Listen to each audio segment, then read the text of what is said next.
Welcome back to the show. Today we are doing something new. Derek, good to see you as always. We're going to try a new segment today where we didn't tell each other what we're bringing in or what we're talking about, but we're going to have some articles and we're going to surprise each other, see how it goes. We're going to see how quickly one another work on each other's feet here, right? That's right. Now, we've done a similar segment, but I think the difference here is the surprise element. It's a surprise element. That's the whole thing, right? Now, we try to keep these focused on things where at least both of us should have some level of expertise to weigh in, but we'll see how it goes. I'd like to consider us both experts in a lot of different fields. Just as long as I'm not in a courtroom. Yeah, we'll see how it goes, right? We'll see how it goes, you know? With that said, I want to kick us off here. Please do. And I'm a little skeptical on where to start here, right? Because I have an article that's a little doom and gloom. Mm-hmm. I have an article that just goes to show how mortgage companies are moving with the times, right? And lastly, I have one that I think is complete bullshit. Fair. So I'm going to give you where would you like me to start? Let's start with the bullshit. I figured you were going to go there. Right? This is one I want to say I pulled off of CNN or Yahoo. Okay. Mortgage rates drop amid signs that inflation may have finally peaked. Ooh, right? I like this. So if anyone's been following interest rates, obviously they've been going up, right? Just last week, we saw a little bit of retreat. They started to go down, just right? Barely, right? Like just a slight adjustment, barely, right? You know, if you were at 5.2, you're at a 5.1. Fair, right? Okay. What I don't like about this article is it's kind of based off bad data, right? And they're going to Freddie Mac's report on interest rates, which was actually published last Thursday. Mm-hmm. Okay. If anyone's been following interest rates this week, they've actually ticked up a little bit. Yeah. Right. Not much, incrementally, but they've ticked up a little bit. Right. So I like the idea of these articles, at least maybe somewhat calling to action, getting people out there a little bit. Yeah. But now when I'm, chatting with clients, they think interest rates are going down, and that's not really the case. I don't like the idea that we know inflation has peaked. I don't. In fact, I'm hearing things like you see the crypto market or the stock market both took a hit today because people are actually nervous that the Fed is going to increase rates again in the near future. So, which I would bet on. I'm not really, I'm not a buyer. If this is a buy or sell type thing, I'm selling the idea that we've seen the top of interest rates or the top of inflation, and now interest rates are only going to creep down. I think I probably tend to agree with you, where I think we're going to see a fair amount of volatility with mortgage interest rates for the foreseeable future, at least through next year. So, right? Is there an argument to be made that you could take advantage of the rates where they're at now because they're not going to get significantly better or worse in the near future? Yeah, you could probably argue they're going to hover around where they're at, right? In which case, if you're just looking at properties, whether you buy it now or in the future, it's about when you find the right property. We're back to a normal market. Absolutely. But I don't know that I buy, now is the time to get in, or maybe even that you should wait a month because rates are going to start coming down. Rates are plummeting, right? Where's the data to support that? And there's none, right? So when it said inflation finally peaked, I'm like, yeah, peaked. Yeah, relative to what? Yeah, right? Like, I didn't get that. And you bring up a funny part, too, is, and I had a note down because I wanted to talk about this today. I don't know about you, but now more than ever, I'm hearing I'm going to wait this out. Yeah. I'm going to see what happens, And let me tell you, how long do you plan on waiting for? Well, and I think you're seeing that in the marketplace. And actually, that brings me to the first article I was going to ask you about. Here we go. So the article is all about mortgage applications, right? And the number of applications for mortgages has reached its 22-year low. I got that written down here as well, too. Right? So when I hear that, I guess my first reaction is you hear that and you see a marketplace that isn't active. We don't have buyers right now because applications are through the floor. Yep. Therefore, prices must be coming down because the buyers aren't buying what's out there. Yep. I mean, are you seeing that? I mean, I'm seeing a slowdown by tenfold in terms of just application volume, right? I mean, and that's going to be another article that I touch on as well, too. So we're actually kind of going pretty, we got a good flow here going on. This is good. Right? I'm hearing that more consumer sentiment is driving buyers to push pause and sit on the sidelines. They're too afraid of what's happening in the volatility, so they're just not acting. They're like, hey, let's take a seat back, right? Which in reality, that has worked with some people Yeah. in some instances. That hasn't worked for anyone who's tried to purchase in the last 12 months. Right? No, and I think the fundamental flaw that ignores maybe is that the basis of pricing is supply and demand. So, okay, we can argue that the demand for mortgages has come down, but the supply of housing is so low and recovering so slow that even with a bottomed out mortgage demand, there's still not enough houses to meet the buyers who are active. Which is just bizarre to me. Crazy, right? And we touched on it last time. It's like a perfect storm of trying to slow down the market, and it's working, right? Absolutely. Like it's actually working. But it's not dragging the inventory. So it's like it's solved to one problem. We don't have these buyers buying too much or getting too competitive. We've lost the multiple offer situations. But if you want to go find a single family home in most suburban neighborhoods right now, it's still very difficult to find one. I've heard that they're overpricing properties right now in the suburbs. Yeah, I've Are heard you that seeing too. that? And we're going to start to see that. That's not just a Chicago problem. I think that's kind of a United States problem. Yeah. So I actually recently did a post about this on my social media that was all about like the top 5 markets who are set for a downturn. Yep. And these markets, a lot of them are in Florida or Arizona or Nevada, places where they've had rapid double-digit appreciation over the last few years, unsustainable growth in terms of property values. Now mortgage applications have dried up, so you're seeing sellers have no choice but to drop prices, right? They were so high on the inflated side of things, they've got to adjust. We didn't have that here. Chicago wasn't a marketplace where we saw our market get so inflated that we're overvalued or we're overweighted. Yeah. You know, we reached a point where I think we caught up maybe with where fair market value should be. But we never really went so far to say that, you know, this city is overvalued now and we're set for some kind of major correction. So, and I swear to gosh, we're not doing this, but you just perfectly segued into my next article. Ooh, look at Right? that. Love that. So we started off with, you know, with where I'm at with mortgage interest rates, right? Mhm. Mortgage interest rates are low, applications are low, right? It's now becoming a little bit of a buyer's market out there, right? Because the sellers are doing that. So what are lenders doing now, right? So UWM, which is a giant lender, they're based out of, I want to say, Michigan, right? Turns to seller concessions with a new mortgage product launch. Okay. Interesting. Now, not only they're doing that, we're doing it at guaranteed rate as well too. But what used to be a giant product back in the day is a buy down. And essentially what the buy down is, you're buying down your interest rate for a finite period of time, right? The buyer is buying it down from the lender. So they're getting seller concessions to buy down their interest rates. Got it. Right? So say, for instance, if you're a seller and the affordability or the interest rate is the thing that's turning that buyer away, you can offer a concession, which will then go into, think of it as like an escrow account, and then they're buying down an interest rate for the buyer. So say, for instance, if you were looking to get a home and the interest rate was obviously a hesitation for you, and the seller knows that could be, or they want to get you into the property, they could do what's called a concession buy down, meaning they give you in terms of a credit, and then that's essentially buying down your interest rate. So if you were at 5.33 today, right, you'd be able to buy that down with a seller concession over 3 years. So you'd start off year 1 at 2.33, year 2 at 3.33, year 3 at 4.33, and then so on to that max mature rate of 5.33%. Interesting. So, and what they put in there is just now in a time where buyers kind of have a little bit of leverage, sellers want them to be able to get into the property. This is now becoming kind of a cool product that people are doing. So the number one hesitation I hear whenever we start rolling out new loan programs or ways to help buyers get in for maybe a more affordable way or cut some costs, inevitably I start getting questions from people who say, whoa, this is what 2008 was. It was just easy access to too much money, flooded the marketplace. This is how we got into trouble.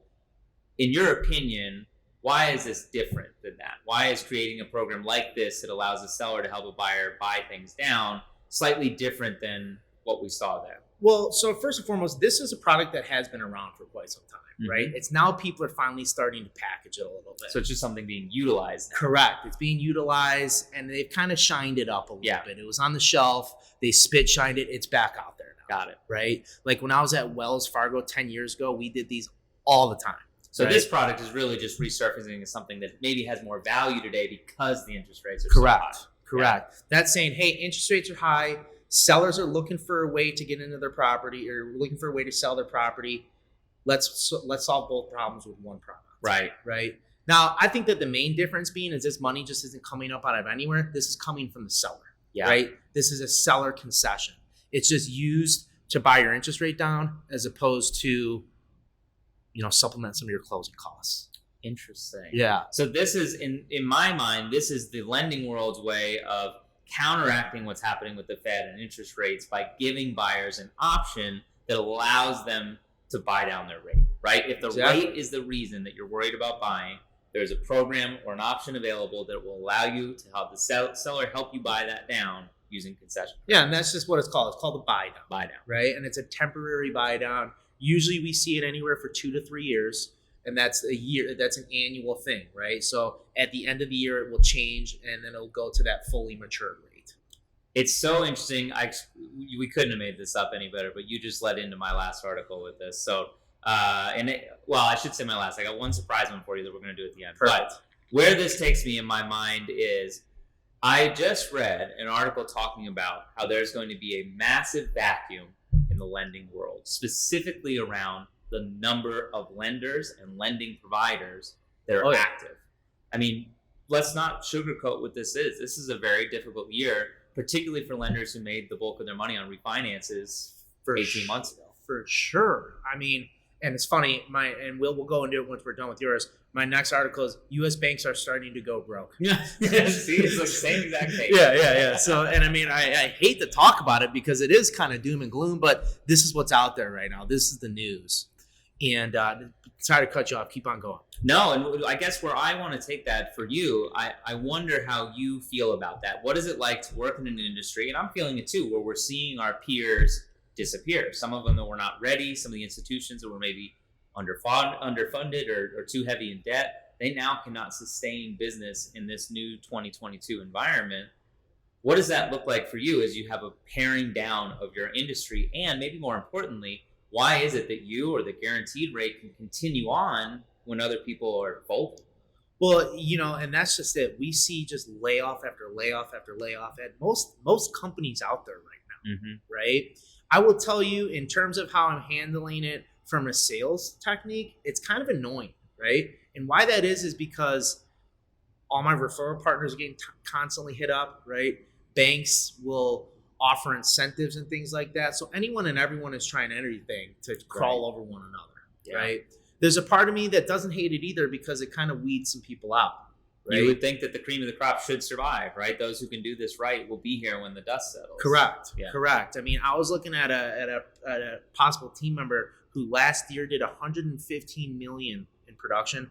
Year to date, the past 3 months did 1.5 million in production. Wow. Okay. I looked at his business, 85% refi.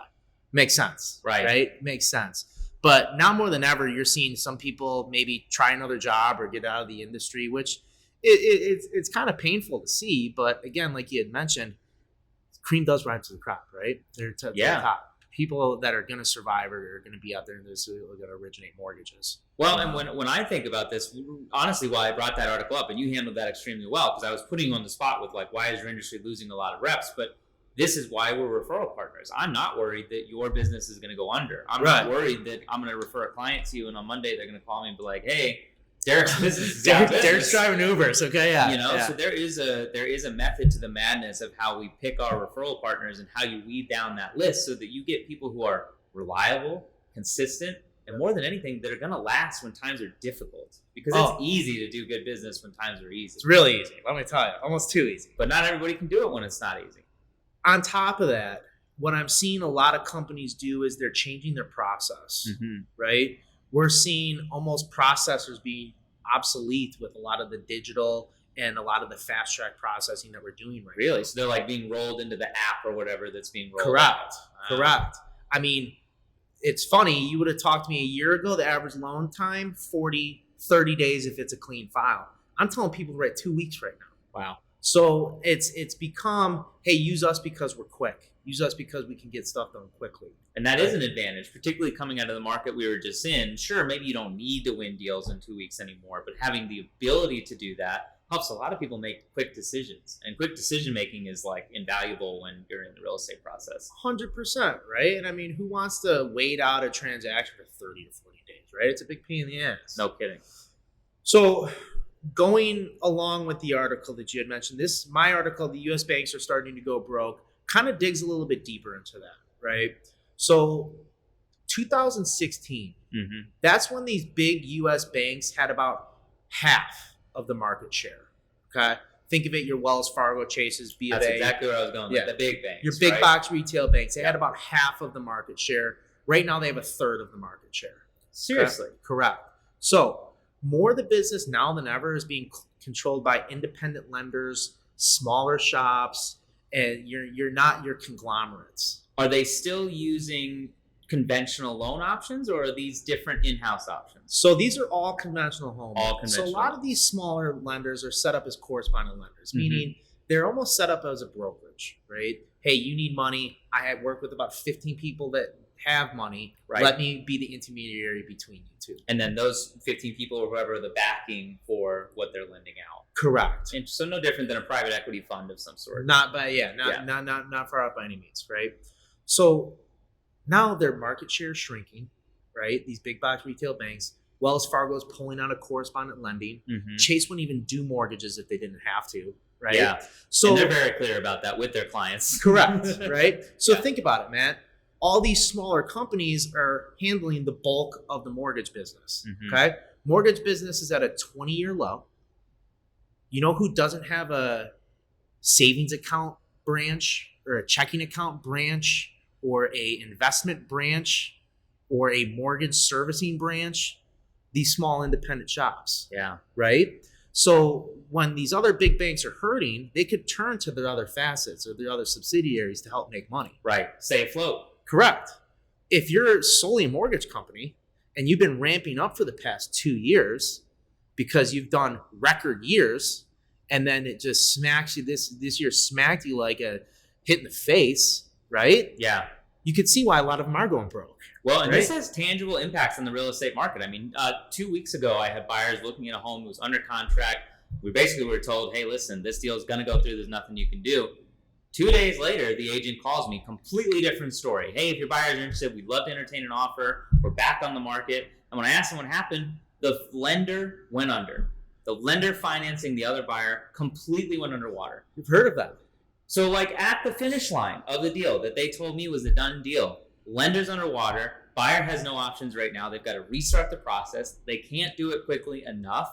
Seller can't accept the new terms or doesn't want to because the rate's going to be completely different. And they backed out of the deal. And I think in that situation, nobody wins, right? Everybody's lost. Everybody's screwed. Time, money, market, it's all bad. But the real problem is that could happen to any number of these lenders, right? There are so many of them that are probably operating on very thin margins. That's just it. Their credit line's running out. Right. They don't have the capital of your Chases, of your Wells Fargos. But then again, they're handling the bulk of the business. Right. You know, so it's kind of like it's a giant cluster of how they're going to figure it out, right? Well, what I hope this doesn't become is predatory lending, right? Because if I'm a small lender and I'm desperate to get business, I'm going to start throwing rates out there left and right to get you through the door and under signed agreement. Problem is if desperation can't hold out, or if they don't turn that corner, what are you going to do? Problem is you get caught, your bank is under no matter what. You're under. Right? And I will tell you, I hear from a recruiter every other day right now, and sometimes it's 5 times a day. Like these guys are struggling for business, and I mean it makes sense. Yeah, right? We're at a record low for mortgage applications after 12 months, 24 months of record high. Yeah. Right? So the adjustment is just so much starker, right? It's because you went from such a great team to such a poor team. It's just like, oh. Well, and I've seen, I've done this just about 10 years. I've seen it happen at Wells Fargo. I've seen it happen at other companies where you see them ramp up, and then interest rates pop up, and they're like, okay, everybody's gone. We're overweighted. Yeah. Everybody's gone. Yeah. So, I've unfortunately, I've seen that cycle a number of times to the point where it doesn't really surprise me when it happens. But it is, it's a little, I don't want to say cool, more interesting how quickly some of these big companies can move. Yeah. Mobilize funds, redistribute Yeah. departments, refocus their strategy. Yeah, but I mean, everyone right now is trying to differentiate themselves, and what I'm noticing is it's all about speed right now. Yeah. It's all about speed. All right, so we're talking a lot about missing personnel in our industry, right? And I think that leads me to our last article, and maybe the most important we're going to talk about today. ESPN Power Rankings say that the Bears are going to be the worst team in the NFL. Yep. Not just one of the worst. The worst. Yep. What's your take on that? So first and foremost, I saw this coming from a mile away. I can assure you that, right? Here's what I'll tell you. As a staunch Bears fan, I say bring it on, okay? You can only go up from worst. As a realist, I'm terrified of this year. Yeah. Okay. And for a number of reasons. Okay. But here's the picture that I'd like to paint for you. Please. Okay. I'm assuming you've seen Saving Private Ryan. Yes. And the opening scene where they're coming into the beach at D-Day. Yes. Okay?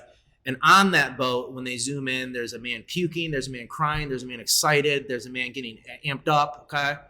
I'm all of those in the one person right now. I'm the entire platoon in the one person right now. Okay. Fair. Now, usually I come into this season with very high expectations, right? As a fan, as a lifelong fan, as a loyal fan, I find that to be my duty. This season's a little different because my expectations, and it pains me to say, are pretty low.